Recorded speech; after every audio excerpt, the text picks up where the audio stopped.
بسم اللہ الرحمن الرحیم۔ اعوذ باللہ من الشیطان الرجیم، بسم اللہ الرحمن الرحیم۔ السلام علیکم۔ آج آپ کا میزبان ڈاکٹر کاشف بشیر تفہیم القرآن سیریز کی قسط نمبر 337 کے ساتھ آپ کے سامنے حاضر خدمت ہے، جس میں ہم انشاءاللہ العزیز سورہ شعراء کی آیت نمبر 176 سے لے کر 196 تک کا ترجمہ اور تفسیر آپ کے سامنے پیش کریں گے، اور اس حصے کا موضوع ہے اصحاب الایکہ، جن پر حضرت شعیب علیہ السلام نبی کے طور پر آئے تھے۔ بسم اللہ الرحمن الرحیم۔ کذب اصحاب الایکۃ المرسلین، ترجمہ اصحاب الایکہ نے رسولوں کو جھٹلایا۔ تفسیر میں آتا ہے اصحاب الایکہ کا مختصر ذکر سورۃ الحجر کی آیت نمبر 78 سے 84 میں پہلے گزرا ہے۔ یہاں اس کی تفصیل بیان ہو رہی ہے۔ مفسرین کے درمیان اس امر میں اختلاف ہے کہ آیا مدین اور اصحاب الایکہ الگ الگ قومیں ہیں یا ایک ہی قوم کے دو نام ہیں۔ ایک گروہ کا خیال ہے کہ یہ دو الگ قومیں ہیں، اور اس کے لیے سب سے بڑی دلیل یہ ہے کہ سورہ اعراف میں حضرت شعیب علیہ السلام کو اہل مدین کا بھائی فرمایا گیا ہے، اور یہاں اصحاب الایکہ کے ذکر میں صرف یہ ارشاد ہوا ہے کہ جب کہ ان سے شعیب نے کہا، ان کے بھائی کا لفظ استعمال نہیں کیا گیا۔ اس کے برعکس بعض مفسرین دونوں کو ایک ہی قوم قرار دیتے ہیں، کیونکہ سورہ اعراف اور سورہ ہود میں جو امراض اور اوصاف اصحاب مدین کے بیان ہوئے ہیں، وہی یہاں پہ اصحاب الایکہ کے بھی بیان ہو رہے ہیں۔ حضرت شعیب کی دعوت و نصیحت بھی یکساں ہیں، اور آخرکار ان کے انجام میں بھی فرق نہیں ہے۔ تحقیق سے معلوم ہوتا ہے کہ یہ دونوں اقوال اپنی جگہ صحیح ہیں۔ اصحاب مدین اور اصحاب الایکہ بلا شبہ دو الگ قبیلے ہیں، مگر ہیں ایک ہی نسل کی دو شاخیں۔ حضرت ابراہیم علیہ السلام کی جو اولاد ان کی بیوی یا کنیز قطورہ کے بطن سے تھی، وہ عرب اور اسرائیل کی تاریخ میں بنی قطورہ کے نام سے معروف ہے۔ ان میں سے ایک قبیلہ جو سب سے زیادہ مشہور ہوا، مدیان بن ابراہیم کی نسبت سے مدیانی یا اصحاب مدین کہلایا، اور اس کی آبادی شمالی حجاز سے فلسطین کے جنوب تک اور وہاں سے جزیرہ نما سینا کے آخری گوشے تک بحر کلزم اور خلیج عقبہ کے سواحل پر پھیل گئی۔ اس کا صدر مقام شہر مدین تھا، اور جس کی جائے وقوع ابو الفداء نے خلیج عقبہ کے مغربی کنارے ایلا سے 5 دن کی راہ پر بتائی ہے، اور باقی بنی قطورہ جن میں بنی دوان یا ڈیڈنائٹس نسبتاً زیادہ مشہور ہیں۔ شمالی عرب میں تیمہ اور تبوک اور العلا کے درمیان یہ آباد ہوئے، اور ان کا صدر مقام تبوک تھا، جسے قدیم زمانے میں ایکا کہتے تھے۔ یاقوت نے معجم البلدان میں لفظ ایکا کے تحت بتایا ہے کہ یہ تبوک کا پرانا نام ہے، اور اہل تبوک میں عام طور پر یہ بات مشہور ہے کہ یہی جگہ کسی زمانے میں ایکا تھی۔ اصحاب مدین اور اصحاب الایکہ کے لیے ایک ہی پیغمبر مبعوث کیے جانے کی وجہ غالباً یہ تھی کہ دونوں ایک ہی نسل سے تعلق رکھتے تھے، ایک ہی زبان بولتے تھے، اور ان کے علاقے بھی بالکل ایک دوسرے سے متصل تھے۔ بلکہ بعید نہیں کہ بعض علاقوں میں یہ ساتھ ساتھ آباد ہوں، اور آپس کے شادی بیاہ سے ان کا معاشرہ بھی باہم گھل مل گیا ہو۔ اس کے علاوہ بنی قطورہ کی ان دونوں شاخوں کا پیشہ بھی تجارت ہی تھا، اور دونوں میں ایک ہی طرح کی تجارتی بے ایمانیاں اور مذہبی و اخلاقی بیماریاں پائی جاتی تھیں۔ بائبل کی ابتدائی کتابوں میں جگہ جگہ یہ ذکر ملتا ہے کہ یہ لوگ بال فغور کی پرستش کرتے تھے، اور بنی اسرائیل جب مصر سے نکل کر ان کے علاقے میں آئے تو ان کے اندر بھی انہوں نے شرک اور زناکاری کی وبا پھیلا دی۔ اس کا ریفرنس ہے گنتی باب نمبر 25 آیت نمبر 1 سے 5، اور پھر باب نمبر 3 آیت نمبر 16-17۔ پھر یہ لوگ بین الاقوامی تجارت کی ان 2 بڑی شاہراہوں پر آباد تھے جو یمن سے شام اور خلیج فارس سے مصر کی طرف جاتی تھیں۔ ان شاہراہوں پر واقع ہونے کی وجہ سے انہوں نے بڑے پیمانے پر راہزنی کا سلسلہ چلا رکھا تھا۔ دوسری قوموں کے تجارتی قافلوں کو بھاری خراج لیے بغیر نہ گزرنے دیتے تھے، اور بین الاقوامی تجارت پر خود قابض رہنے کی خاطر انہوں نے راستوں کا امن خطرے میں ڈال رکھا تھا۔ قرآن مجید میں ان کی اس پوزیشن کو یوں بیان کیا گیا ہے، یہ دونوں قوم لوط اور اصحاب الایکہ کھلی شاہراہ پر آباد تھے، اور ان کی راہزنی کا ذکر سورہ اعراف میں اس طرح کیا گیا ہے، اور ہر راستے پر لوگوں کو ڈرانے نہ بیٹھو۔ یہی اسباب تھے جن کی بنا پر اللہ تعالیٰ نے ان دونوں قبیلوں کے لیے ایک ہی پیغمبر بھیجا اور ان کو ایک ہی طرح کی تعلیم دی۔ حضرت شعیب اور اہل مدین کے قصے کی تفصیلات سورہ الاعراف، سورہ ہود اور سورہ العنکبوت میں آئی ہیں۔ اذ قال لهم شعیب الا تتقون، ترجمہ یاد کرو جب کہ شعیب علیہ السلام نے ان سے کہا تھا، کیا تم ڈرتے نہیں؟ انی لکم رسول امین، میں تمہارے لیے ایک امانت دار رسول ہوں۔ فاتقوا اللہ واطیعون، لہذا تم اللہ سے ڈرو اور میری اطاعت کرو۔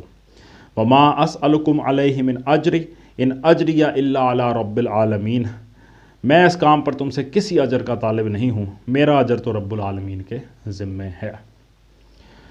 اوف الکیل ولا تکونوا من المخسرین، ترجمہ پیمانے ٹھیک بھرو اور کسی کو گھاٹا نہ دو۔ وزنوا بالقسطاس المستقیم، ترجمہ صحیح ترازو سے تولو۔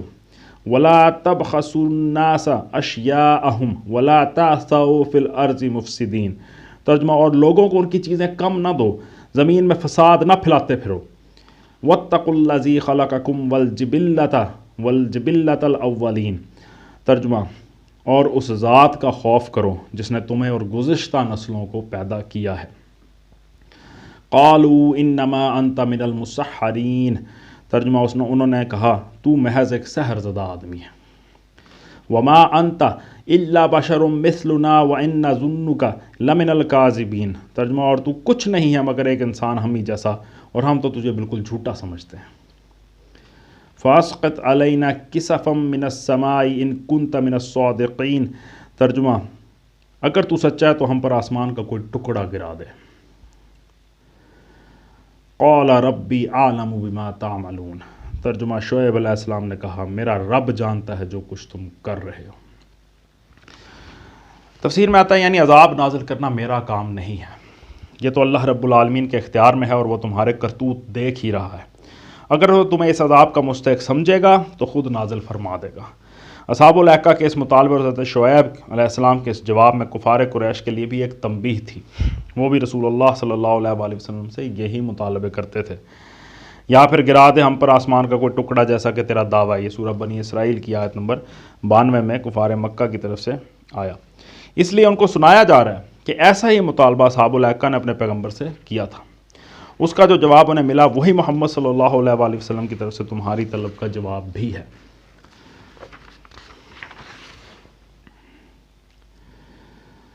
فَكَذَّبُوهُ فَأَخَذَهُمْ عَذَابُ يَوْمِ الظُّلَّةِ إِنَّهُ كَانَ عَذَابَ يَوْمٍ عَظِيمٍ، ترجمہ انہوں نے اسے جھٹلا دیا، آخر کار چھتری والے دن کا عذاب ان پر آ گیا اور وہ بڑے ہی خوفناک دن کا عذاب تھا۔ چھتری والے دن کا عذاب ان پر آ گیا۔ تفسیر میں آتا ہے اس عذاب کی کوئی تفسیر قرآن مجید میں یا کسی صحیح حدیث میں مذکور نہیں ہے۔ ظاہر الفاظ سے جو بات سمجھ میں آتی ہے وہ یہ ہے کہ ان لوگوں نے چونکہ آسمانی عذاب مانگا تھا، اس لیے اللہ تعالیٰ نے ان پر ایک بادل بھیج دیا اور وہ چھتری کی طرح ان پر اس وقت تک چھایا رہا جب تک باران عذاب نے ان کو بالکل تباہ نہ کر دیا۔ قرآن مجید سے یہ بات صاف معلوم ہوتی ہے کہ اصحاب مدین کے عذاب کی کیفیت اصحاب الایکہ کے عذاب سے مختلف تھی۔ یہ جیسا کہ یہاں بتایا گیا ہے چھتری والے عذاب سے ہلاک ہوئے اور ان پر عذاب ایک دھماکے اور زلزلے کی شکل میں آیا، اس لیے ان دونوں کو ملا کر ایک داستان بنانے کی کوشش درست نہیں ہے۔ بعض مفسرین نے عذاب یوم الظلہ کی کچھ تشریحات بیان کی ہیں مگر ہمیں نہیں معلوم کہ ان کی معلومات کا ماخذ کیا ہے۔ ابن جریر نے حضرت عبداللہ بن عباس رضی اللہ تعالیٰ عنہ کا یہ قول نقل کیا ہے کہ علماء میں سے جو کوئی تم سے بیان کرے کہ یوم الظلہ کا عذاب کیا تھا اس کو درست نہ سمجھو۔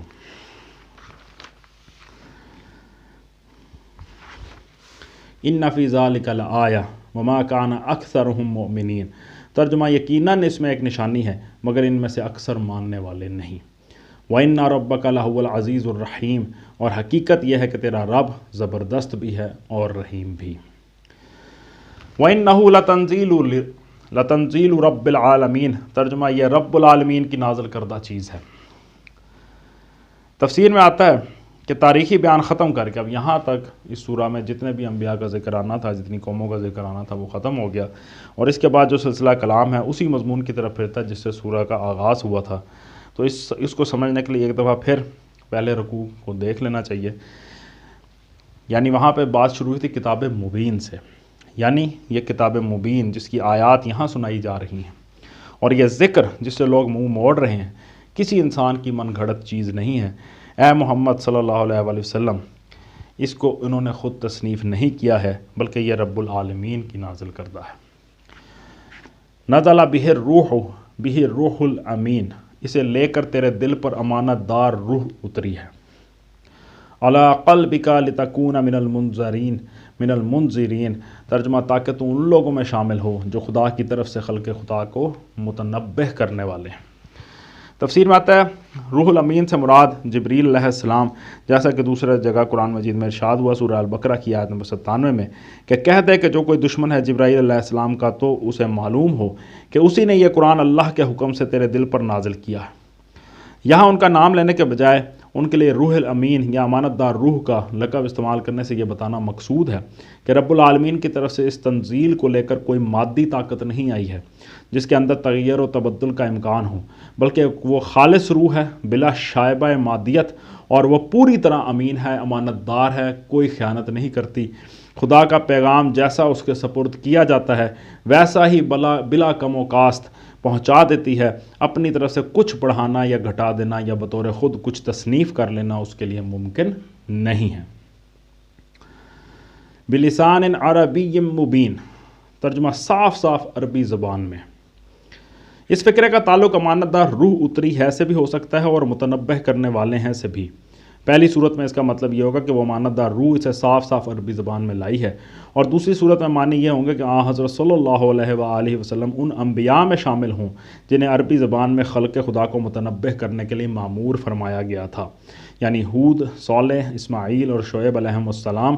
دونوں صورتوں میں مقصود کلام ایک ہی ہے، اور وہ یہ کہ رب العالمین کی طرف سے یہ تعلیم کسی مردہ یا جناتی زبان میں نہیں آئی ہے، نہ اس میں کوئی معمے یا چیستان کسی گنجلک زبان میں استعمال کی گئی ہے، بلکہ یہ ایسی صاف اور فصیح عربی زبان ہے جس کا مفہوم و مدعا ہر عرب اور ہر وہ شخص جو عربی زبان جانتا ہو بے تکلف سمجھ سکتا ہے۔ اس لیے جو لوگ اس سے منہ موڑ رہے ہیں ان کے لیے یہ عذر کرنے کا کوئی موقع نہیں ہے کہ وہ اس تعلیم کو سمجھ نہیں سکے ہیں، بلکہ ان کے اعراض و انکار کی وجہ صرف یہ ہے کہ وہ اسی بیماری میں مبتلا ہیں جس میں فرعون مصر، قوم ابراہیم، قوم نوح، قوم لوط اور عاد و سمود اور اصحاب الایکہ مبتلا تھے۔ وَإِنَّهُ لَفِي زُبُرِ الْأَوَّلِينَ، ترجمہ اور اگلے لوگوں کی کتابوں میں بھی موجود ہے۔ تفسیر میں آتا ہے یعنی یہی ذکر، یہی تنزیل، یہی الہی تعلیم سابق کتب آسمانی میں بھی موجود ہے۔ یہی خدا واحد کی بندگی کا بلاوا، یہی آخرت کی زندگی کا عقیدہ، یہی انبیاء کی پیروی کا طریقہ ان سب میں بھی پیش کیا گیا ہے۔